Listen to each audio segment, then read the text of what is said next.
Hallelujah, good morning. एक और प्रभु का दिन, एक और रविवार का दिन प्रभु की आराधना करने के लिए, प्रभु के आराधनालय जाकर उनकी आराधना करने के लिए 6 दिन तुम मेहनत करो और 7वें दिन आकर मेरे सानिध्य में आनंद मनाओ, प्रभु हमें आमंत्रित करते हैं। तो आइए चर्च जाने से पहले हम प्रभु के वचन पर मनन करें। छोटी प्रार्थना के साथ शुरुआत करें। महापवित्र परमेश्वर, प्रभु हमारे जीवनों में बीते तमाम दिनों को, तमाम वर्षों को आपने आशीषित किया, हमारे समय को आपने आशीषित किया। इस नए साल को भी आप आशीषित करें। आज इस नए साल के पहले रविवार में चर्च को जाकर आपकी आराधना करने में मदद करें। प्रार्थना यीशु के नाम से मांगते हैं, आमीन। हालेलुया। प्रभु परमेश्वर की महिमा हो। कितनी जल्दी जल्दी दिन गुजरते जा रहे हैं। वॉच नाइट सर्विस अभी ही हुआ था और अब देखिए 4 दिन गुजर चुके हैं, हम 5वें दिन में आ गए हैं और आज साल का पहला रविवार है। प्रभु ने एक और रविवार हमें दिया है। कितने लोग प्रभु की अच्छाइयों के लिए, प्रभु की भलाइयों के लिए उनके धन्यवादी हैं, कृतज्ञ होकर जीवन बिता रहे हैं, उनके प्रेम के लिए धन्यवाद करते हैं। यहां तक कि हमारे देश में भी ऐसे कई लोग हैं जो संडे को चर्च नहीं जा पाते, हिंसा के शिकार होकर, समस्याओं के शिकार होकर, विभिन्न परिस्थितियों से मनुष्यों के द्वारा वे सताए जा रहे हैं। यदि हमारे आसपास जो हो रहा है हम उसे जाने तो प्रभु के प्रति हम कृतज्ञ रहेंगे। यह केवल उनका प्रेम और अनुग्रह ही है कि हम आज यहां पर हैं। एक अनुग्रह के दान के रूप में ही प्रभु ने हमें यह नया साल दिया है। आइए एक वचन पर हम गौर करें। भजन संहिता 65वां अध्याय उसकी 11वीं आयत। अपनी भलाई से भरे हुए वर्ष में मानो आपने मुकुट धर दिया है, आपके मार्गों में उत्तम पदार्थ पाए जाते हैं। भलाई, यह नया साल प्रभु ने अपने अनुग्रह ही से हमें दिया है। एक मुकुट के तौर पर प्रभु ने हमें यह दिया है। यह जो मुकुट है ना, क्या आपने कभी मुकुट देखा है? उन दिनों में राजा मुकुट पहनते थे। उन मुकुटों में बड़े पत्थर होते थे, मणि और रत्न जड़े होते थे, वे सोने के बने होते थे। इसी प्रकार परमेश्वर ने इस नए साल को हमारे लिए अलंकृत कर अनुग्रहित किया है। तो परमेश्वर ने यह जो साल हमें दिया है, हमें किसे देना है? दोबारा प्रभु को। क्यों ना इस पूरे साल भर एक एक दिन हम प्रभु को समर्पित करें, प्रभु के सानिध्य में बिताएं, प्रभु के नाम को महिमित करें, प्रभु की योजनाओं को समझें। एक एक दिन में प्रभु के धन्यवादी होकर कृतज्ञता के साथ जीवन बिताएं, क्योंकि प्रभु ने मुकुट के तौर पर हमें यह साल दिया है। उतना ही नहीं, इस वर्ष को उन्होंने हमारे लिए अलंकृत किया है। बार बार हम साल साल साल कह रहे हैं, लेकिन एक साल में कितने दिन होते हैं? 365 दिन। हां, 365 दिन जो है उनमें हर एक दिन उनकी करुणा नई होती जाती है। मतलब उन्होंने अपने प्रेम से, अपनी करुणा से इस वर्ष को मानो 365 डायमंड से अलंकृत करके उन्होंने हमें दिया है, ताकि हर एक दिन का इस्तेमाल हम बेहतरी से करने पाएं। हर एक दिन हम कितने सारे कामों को कर सकते हैं, प्रभु के सानिध्य में हम आनंदित हो सकते हैं। 1 घंटा भी कितना बहुमूल्य होता है, हम जानते हैं ना। एक दिन में 24 घंटे हमें मिलते हैं। 365 दिन का मतलब हमें कितने घंटे मिले? क्या कभी आपने हिसाब लगाकर देखा? क्या कभी इस विषय आपने सोचा? 8760 घंटे प्रभु ने हमें इस साल में 8760 घंटे दिए हैं, जिसमें से 4 दिन और कुछ घंटे गुजर चुके हैं। हर एक घंटे का हमें सदुपयोग करना चाहिए। एक रूबी के रूप में बहुमूल्य पत्थर, रत्न जो होते हैं, आपने सुना होगा नवरत्नों के विषय, क्या आपने सुना है? इसी प्रकार नवरत्नों से अलंकृत करके प्रभु ने हमें यह वर्ष हर एक घंटा दिया है। उतना ही नहीं, जो 24 घंटे होते हैं, इनमें कितने मिनट्स होते हैं? एक दिन में 24 घंटे में कितने मिनट होते हैं? एक पूरे साल में कितने मिनट होते हैं?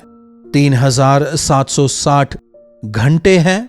5,25,600 मिनट प्रभु ने हमें दिए हैं। प्रभु ने मुझे क्या दिया? प्रभु ने मुझे क्या दिया? हम कई बार पूछते हैं ना। 5,25,600 मिनट प्रभु ने आपको दिए हैं। एक एक मिनट का सदुपयोग करें। क्या आपने ऐसा किया? एक मिनट भी काफी बहुमूल्य है। हर एक मिनट वे हमारी रक्षा करते हैं। एक मिनट में हमारा हृदय 72 बार धड़कता है। अगर एक बार रुक जाए तो हार्ट अटैक, रिस्टोर नहीं हुआ तो मृत्यु। क्या इसके लिए प्रभु को धन्यवाद दिया?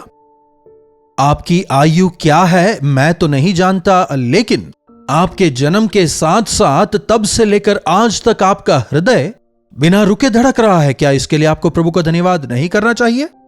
प्रभु के प्रति धन्यवादी रहें। प्रभु की स्तुति करना आदत बनाएं। एक वयस्क एक मिनट में 15 से 18 बार सांस लेता है। बिना जाने ही एक मिनट में 15 से 18 बार हम सांस लेते और छोड़ते हैं। नॉर्मली तो उस सांस लेने की आवाज तक नहीं आती। हां, अगर एस्थमा पेशेंट्स हैं तो फिर उनकी बात जरूर अलग है। वे जब सांस लेते हैं जरूर आवाज आती है, थोड़ी खराश होती है। यहां तक कि कोरोना के टाइम में जो सबसे मेजर इफेक्ट था वो कहां पर था? लंग्स पर ही तो था ना। उस दौरान भी प्रभु ने हमारी मदद की, प्रभु ने हमें बचाया। जरा सोच के देखिए, एक बार जो सांस आपने खींची वो रुक जाए, that means you are dead. कई बार इंसान मर गया कि जिंदा है यह जानने के लिए क्या करते हैं? नाक पर उंगली लगा के देखते हैं। हृदय का धड़कना अगर रुक गया तो वो मर चुका है। कितनी दया प्रभु परमेश्वर हम पर दिखाते आ रहे हैं। एक क्षण के लिए भी हमारी सांस नहीं रुकी। इतने सालों तक हमें सुरक्षित रखते हुए नए साल में प्रभु ने पहुंचाया है। आपका कभी एक्सीडेंट हुआ या नहीं मुझे नहीं पता, लेकिन मेरे कुछ बार एक्सीडेंट्स हो चुके हैं। एक्सीडेंट्स वगैरह होने के लिए एक मिनट की जरूरत नहीं, ना ही एक घंटे की आवश्यकता है। पूरा दिन भर एक्सीडेंट नहीं होता। इन अ फ्रैक्शन ऑफ सेकेंड्स, आगे से या पीछे से एक क्षण में एक गाड़ी आती है और क्षण भर में इट्स डन। हाथ पैर टूट जाते हैं, मरने वाले मर जाते हैं, गाड़ी पूरी तरह बिखर जाती है। उछल कर जब रोड में गिरते हैं क्या होता है पता नहीं चलता। एक एक क्षण, हर एक क्षण प्रभु परमेश्वर हमारी रक्षा करते हैं। रविवार है, चर्च जाएं, प्रभु की स्तुति करें। प्रभु से ना पूछें प्रभु आपने मेरे लिए क्या किया, प्रभु आपने मेरे लिए इतना कुछ किया है, इतना कुछ दिया, एक नए साल में आपने मुझे प्रवेश दिया, लेकिन प्रभु मैंने आपको क्या दिया, मैं आपको क्या दे सकता हूं? आपकी इच्छा अनुसार मैंने जीवन नहीं बिताया, फिर भी आपने अपनी दया से मुझे छुपाए रखा, अपने क्रोध को मुझ पर नहीं दिखाया, अपने अनुग्रह से इस नए साल में प्रवेश कराया। कम से कम इस नए साल में आपकी इच्छा को समझकर उसे पूरा करते हुए आपकी महिमा के लिए जीवन बिताने का अनुग्रह मुझे दे। हर एक घंटे का, हर एक मिनट का, हर एक दिन का सदुपयोग करने में मेरी मदद करें। एक साल में प्रभु ने हमें कितने सेकंड्स दिए हैं क्या आप जानते हैं? 3,15,36,000 सेकंड्स। 3,15,36,000 सेकंड्स प्रभु ने हमें दिए हैं। अगर एक सेकंड भी प्रभु हमें भूल जाए हम मिट्टी में मिल जाएंगे। जरा सोच के देखिए। हां, यदि प्रभु एक भी सेकंड भूल गए या फिर उन्होंने हमारा हाथ छोड़ दिया तो हमारा क्या होगा? हम कहीं के नहीं रहेंगे। मैं जब यह हिसाब लगा रहा था, मेरा हृदय प्रभु के लिए कृतज्ञता से भर गया। कितने अनुग्रह से प्रभु ने अब तक हमें संभाला और इस नए साल में हमें प्रवेश दिलाया। अब तक उन्होंने संभाला, आगे भी वे हमें चलाना चाहते हैं, लेकिन हमारा जीवन कैसा है? इतना अधिक प्रभु ने आपसे प्रेम किया, इतना अधिक उन्होंने आपको क्षमा किया, अपने अनुग्रह से उन्होंने आपको बढ़ाया।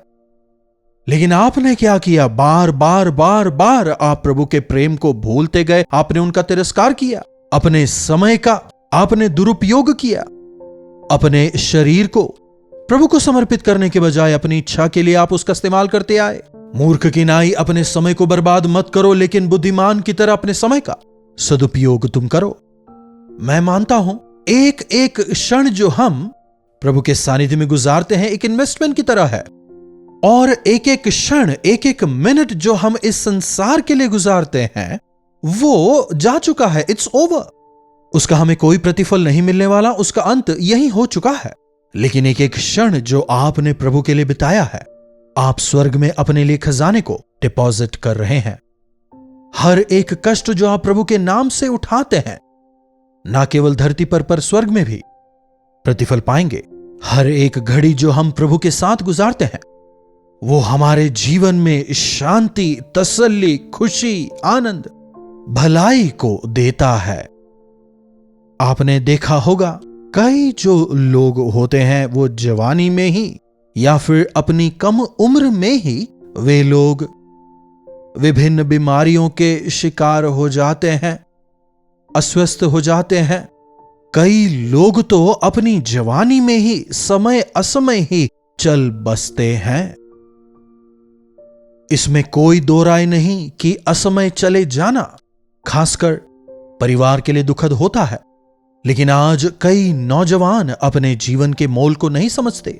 नौजवानों, हमेशा याद रखें, यह जो जवानी के दिन हैं, आपके जीवन में कुछ ही साल रहने वाले हैं। अपने जवानी के दिनों का इस्तेमाल आप किस प्रकार से कर रहे हैं? इन दिनों में जो कुछ आप सीखते हैं, जो कुछ आप करते हैं, जैसे अपने आप को तैयार करते हैं, आपकी आगे की जिंदगी उसी पर निर्भर है।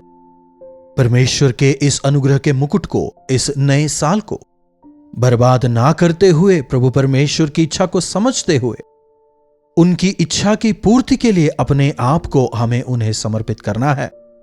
और यदि आप विश्वासी हैं तो और भी ध्यान रखें, हर बार जब आप प्रभु भोज में भाग लेते हैं तो क्या आप इन बातों को याद रखते हैं? याद रखें कि आप अपने आप के नहीं हैं, आपको मोल देकर खरीदा गया है। जब हम अपने आप के नहीं हैं, मतलब हमारा समय, हमारी सोच, हमारा चाल चलन, हमारा टैलेंट, हमारा सब कुछ इस नए साल में हम प्रभु के लिए इस्तेमाल करें, उनकी महिमा के लिए जीवन बिताएं। प्रार्थना। महापवित्र पिता परमेश्वर, प्रभु एक बार फिर से आपने अपने अनुग्रह से हमें यह नया साल अनुग्रह के मुकुट के रूप में दिया है।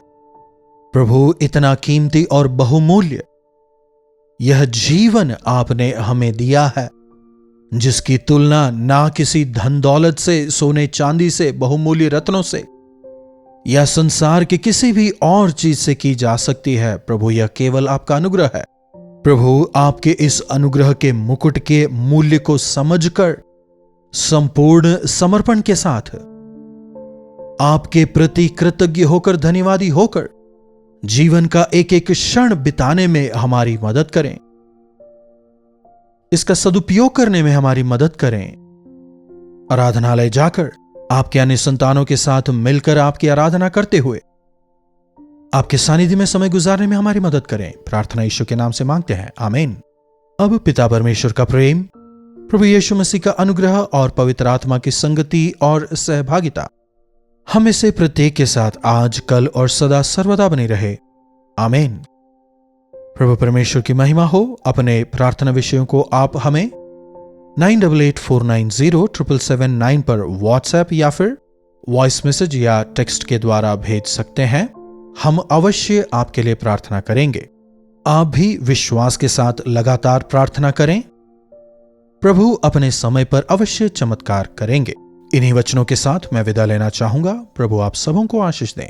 कल्वरी दर्शन, ये है प्रेम के दर्शन। दर्शन, यीशु प्रेम के दर्शन।